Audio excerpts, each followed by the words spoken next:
What's up, you guys? All right, so I'm sitting here in the driver's seat of a 993 Porsche 911. Now, I always feel like a little funny, Porsche. But you know, if your name was Andrea and everyone called you Andre, you'd get annoyed. Porsche is correct, but I don't want to be snooty about it. Sometimes I just say pork chop. So this is a pork chop.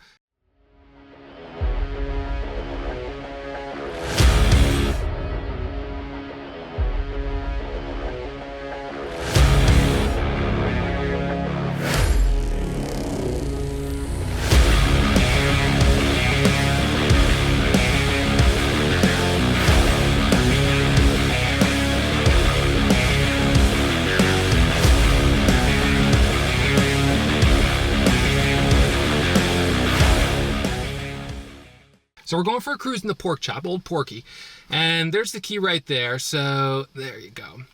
This is a turbo. This is the last of the air-cooled turbos, the 993.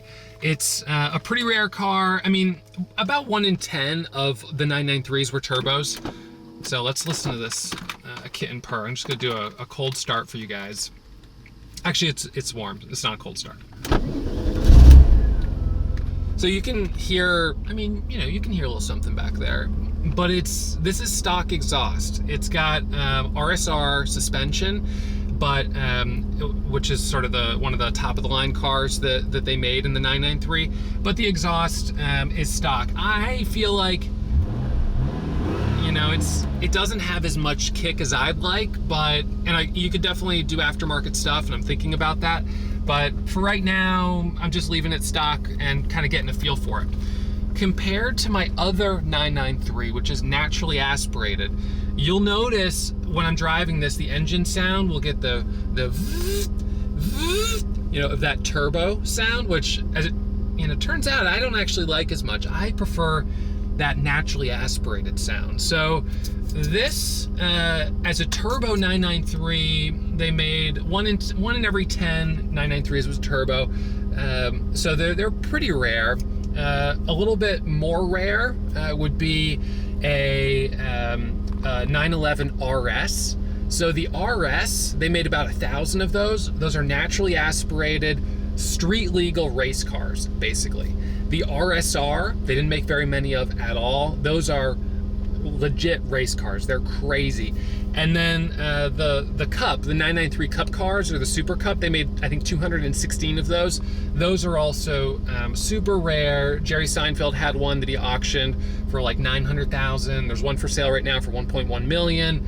They've got a big 3.8 engine. They're really intense cars, naturally aspirated. And then you've got the GT2, which is also pretty rare. So the turbos, you know, it's a production car. They made, I don't know, 4,000 or 5,000, maybe a little bit more of them. And it's a 3.6, about 400 horsepower, and we're gonna take it for a drive.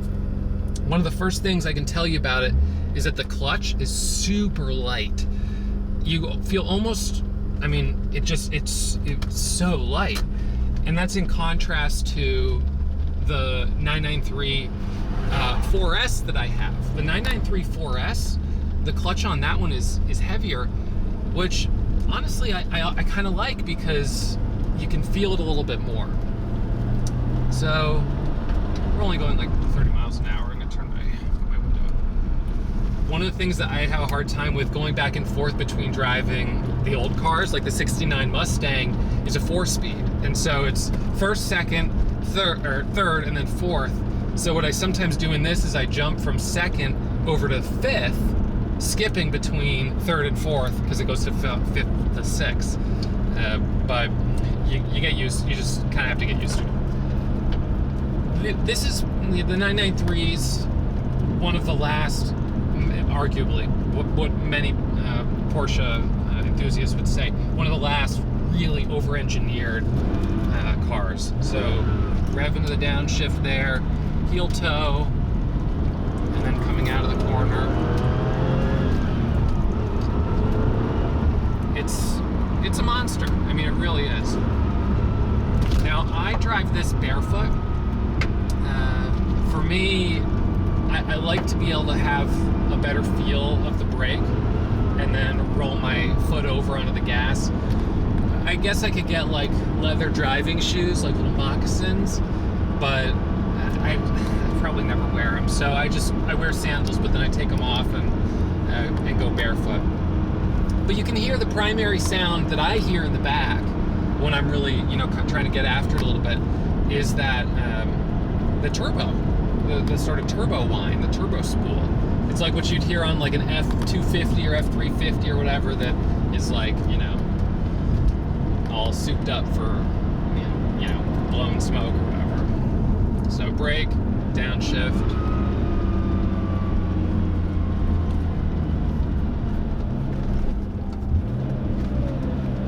All right. So we're gonna take a right here.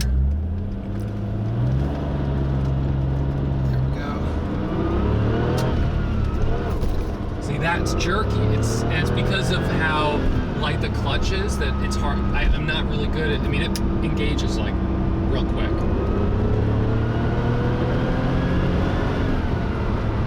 So third down to fourth, back to third, back to fourth. So about 398 pound-feet of torque. I think 406 or 407 horsepower. And one of the other cars that's one step up from the Turbo is the Turbo S. I just saw a Turbo S auction at on Bring a Trailer for, I want to say, $425,000 or something like that. Those ones are also really popular. And I guess what you could do if you bought a Turbo in Europe is you could order like a, I don't know what they call it, like a horsepower package, and that horsepower package would give you more power. And there were two stages. I think one brought you up to like 415 horsepower, one might have brought you to like 420 or 430, and I guess the next level is the Turbo S, which is about 450 horsepower. So we're gonna downshift here. Peak RPM, or peak power, is right around 4,900. But yeah, that's what I'm hearing. I'm just hearing that. That's like the primary sound. Not that that's a bad sound, but to me it's not, I don't know. It's not what I was really, I don't know. I like the rumble a little bit more, the naturally aspirated, I think. So you live and learn. At least I lived, you know? I mean, you know, I wouldn't have known if I hadn't driven this car, you know, that actually, although I like it a lot, and it's got a lot of power. I mean, it's one of the faster cars I've driven. But the sound, and I'm not sure if opening up the exhaust would really do it for me. So, my friend was asking me, he was like, you know, what's the deal with you and the Porsches? You know, why do you like the Porsches? Because I've got a couple, you know, I've got a number of cars, and so the story behind why I really like these cars, and the 993 especially, there's something about them. I think that they are just, I mean, I think they are so beautiful. I think they're like the best looking Porsche that they made. I mean, it, to me, is like the top. I like the early 1965, 68, 69, 70, 911s. I do like the I do like the 1973 911 RS. Into the late 70s and the early 80s, I'm not really into those ones. I don't really like them. The ones that came right after the 993, I'm not as into. I'm not saying they're not nice cars and I don't like them, but I'm not as into them. This, to me, is like, even when they sold it like brand new, it was like immediately a collectible. It was the last of the water cooled. It was like kind of the ultimate refinement of this era. And so I actually, one of the first old cars that I got was a 1961 Volkswagen bus. And of course, Volkswagen and Porsche, there's a lot of overlap in terms of, in the older ones in the 50s and 60s, a lot of the same engines or very similar engines were used. And I really enjoy driving the 1961 Volkswagen bus so much. I love the engine sound. It's got this kind of like, it's just like it just has a great sound to it. And it's not a lot of horsepower. It's like 40 horsepower, but it sounds awesome. And it's fun to drive. It's easy to drive. And so after driving that, I was like, you know what? I really want to get a 356, one of the 356, earlier 911, but before 911 was the 356. And so I got a 356, and I was like, man, this car, it feels so good. For a 1962, which is the year, the one that I got, I mean, it just handles so well. And so then I was like, all right, well, the only problem is, you know, it's a little older. It doesn't have as much creature comforts. Maybe I should try to find one that I could, you know, drive daily, and I maybe would be okay driving like down to Boston or driving to New York City, and probably won't break down on me. You know, older cars, then safety features as well. You know, so this for me was kind of like the nice combination of, I've got an airbag, you know, I've got anti-lock brakes, I've got, you know, and this is actually all-wheel drive as well. And not that I'm going to plan to drive it in bad weather, but it has those nicer features, which makes it a safer car. And yet, it's still collectible. These have completely depreciated and are now appreciating in value. A turbo like this, I saw one just like it, actually exactly like it, except a different interior leather color, brown interior leather, for sale down in Connecticut for $185,000. There was one that I saw for $200,000, a blue one with cashmere interior, blue with a brown interior, $200,000. So, you know, and then there's some with higher miles that, you know, you might find under 150, but then the miles are higher. So we're gonna go buy this here. This is Arlo Guthrie, Woody Guthrie's son, has this music hall here. They plays his music. All right, let's open it up. Back second gear.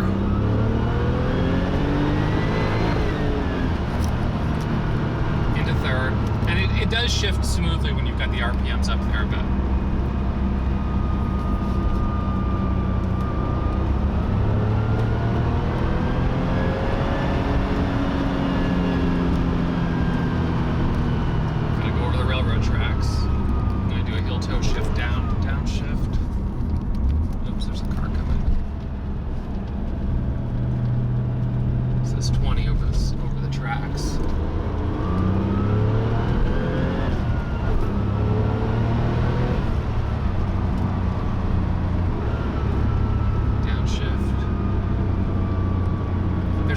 It's the Housatonic, the Berkshire Hills.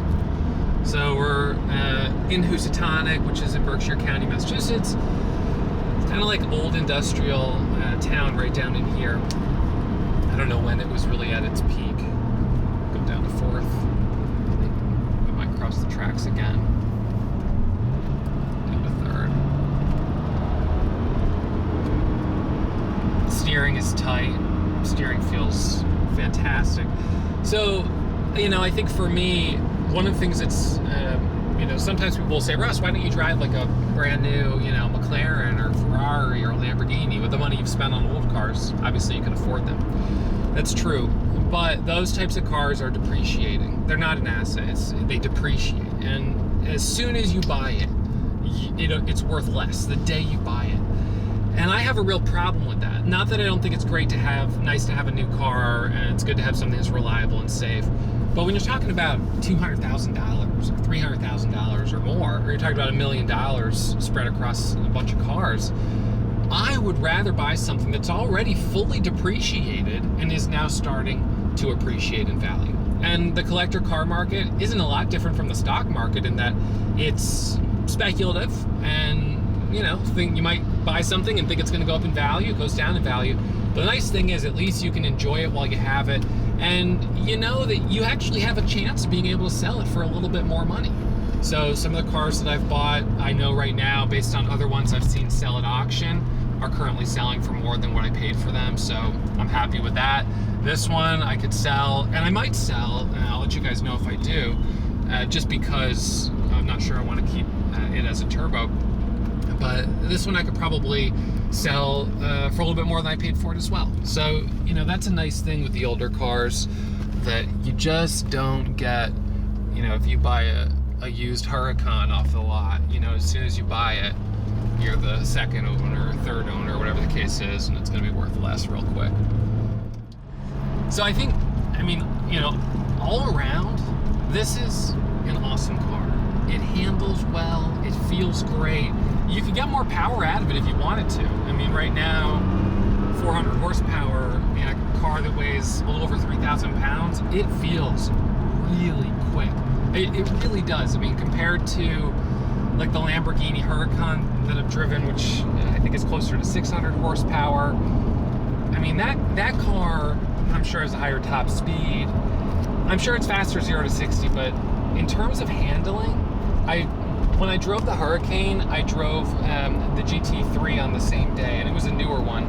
But the GT3, even though it didn't feel like it had quite as much, like, you know, quite as much kick, the way it handled around the corners of the track was just like unreal.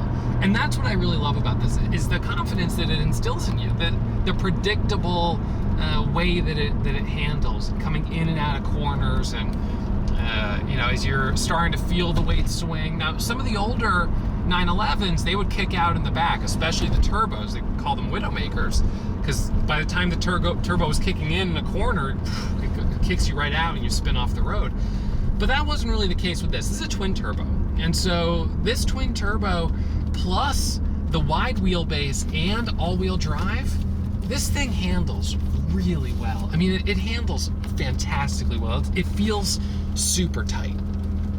Now, compared to the Boss 429, the 1969 Mustang that I have, this one is much, much easier to drive. Could totally feel good driving it, long distances, you know, could drive it to California. I mean, you wouldn't really, you've got air conditioning, you've got a tape deck, a CD player, six disc CD player up in the hood there. So, you know, it's a car that you could definitely get comfortable with. You could sit, you know, and be in for a long time and not worry about it breaking down. But, you know, and that's the same with comparing this to a 356 in 1962. It's hard to really compare a car from the 90s to a car from the 60s. It just happens that I have both, so I sort of naturally do that comparison. If you're going to compare this to other cars from the 90s, I think that in terms of its performance, it's got to be one of the nicest, one of the best driving cars from the 90s. I mean, it handles so well. The technology it's not too much. It's certainly not oppressive like modern day cars. The engine sound, all-wheel drive, the twin turbos. I mean, it's just all around. It's a really solid car. And you know, if I found one with 65, 75,000 miles, I wouldn't hesitate to pick it up and have it be potentially a daily driver. But I think that I'm a little more into trying to get a 3.8 liter flat six. This one's a 3.6. I'd like to try out the 3.8, maybe one of the Super Cubs or the Carrera RS or RSR, something like that, because I think that would be the combination of engine sound and handling that I really like. Now, the nice thing about the 4S that I have is that it's also all-wheel drive and a wide body, so it handles, it's basically this without a turbo. So I mean, it's awesome.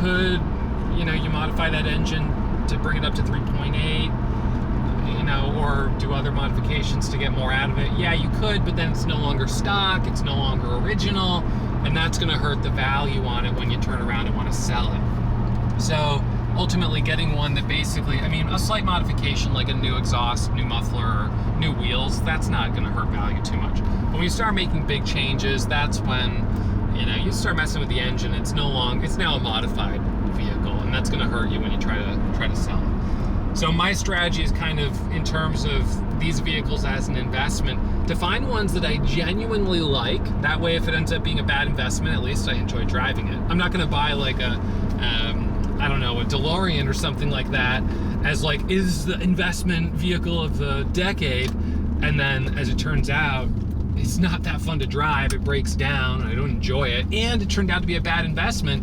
That's like a triple lose. So this, at the least, I can enjoy driving it. I can probably sell it for the same as what I bought, maybe a little bit less. Not gonna have much depreciation, even if I have it for 5 years. I mean, and over that course of time, there's a good chance Porsches will increase in value. There's the P index and the F index. One is for Ferrari, one is for Porsche, and they track the average value of the collector cars, and I mean, it's been a good return. So I think for me, this is the perfect combination of fun, easy to drive, and with a good chance of increasing in value over the coming 5-10 years, but even in the shorter time frame.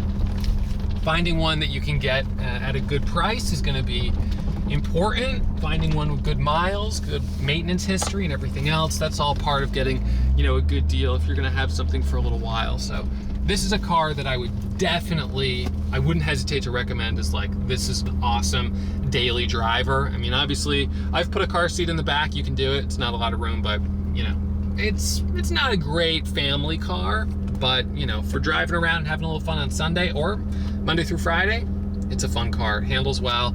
It really is a lot of fun. So I think the next thing I'm going to do is get it up on the highway and then rip back, do one more loop, and let you guys just hear this kitten purr one more time.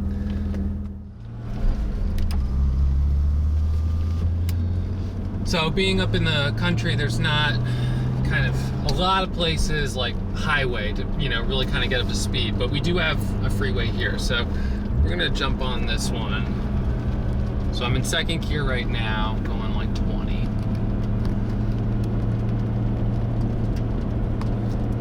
All right, so let's see. We got some 18-wheelers. All right, so we'll do a little zip here.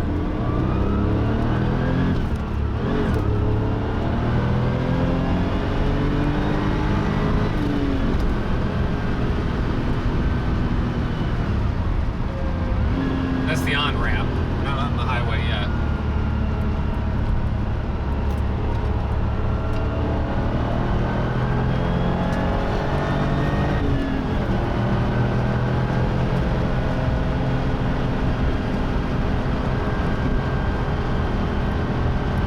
I'm trying to keep it in the slow lane.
So we got a slow poke in the fast lane.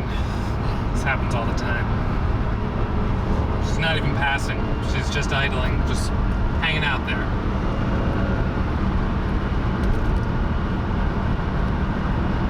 So I'm only in fourth at about 4,500 RPM. And I mean, this is around where I can really get peak power out of it. But I gotta let her get around.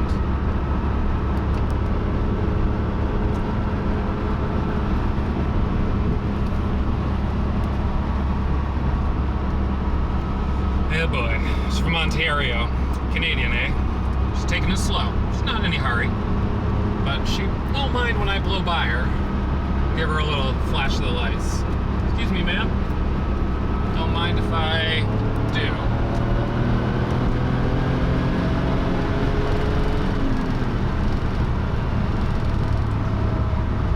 She had every opportunity to move over. She got burned. So now up in fifth, 3,900 RPM. So if I really wanted to open it up now, I'd downshift to fourth. But we've got another slow car in the fast lane, twice. Unbelievable. What are the odds? It's a Subaru. Also an all-wheel drive car.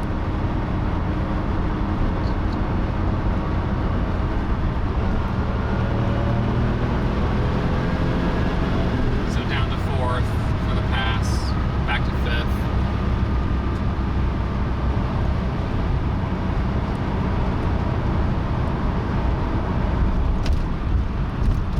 I always try to stay in the slow lane. If I'm not passing, stay in the slow lane.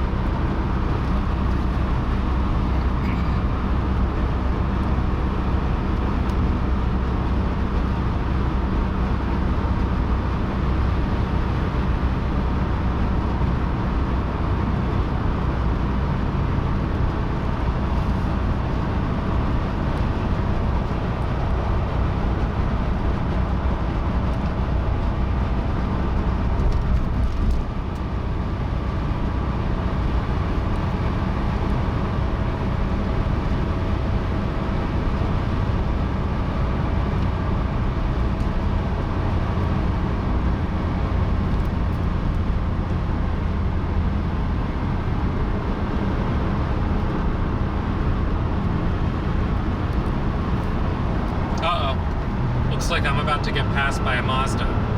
Perhaps they want to race? Oh yeah. Oh, bye-bye. See you. Yeah, they didn't stand a chance.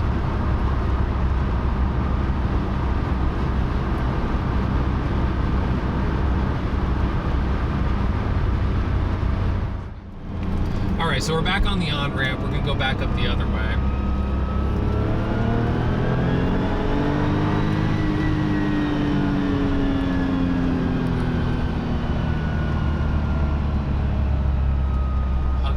Side.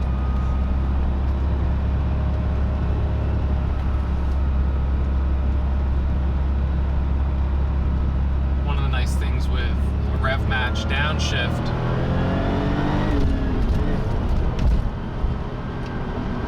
is being able to keep the car balanced as you're going through the corner without jerking.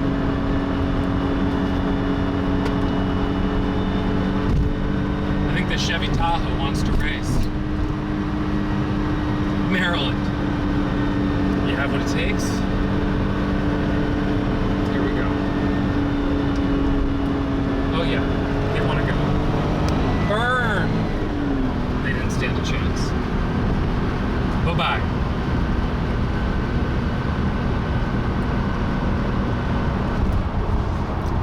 One last thing I forgot to mention from a styling point of view. So the 993 air-cooled turbo has the wing on the back, fixed wing, not adjustable. The 993 4S that I have optionally came with the Aero Performance package, so it had a wing on it, you know, like this kind of big wing in the back.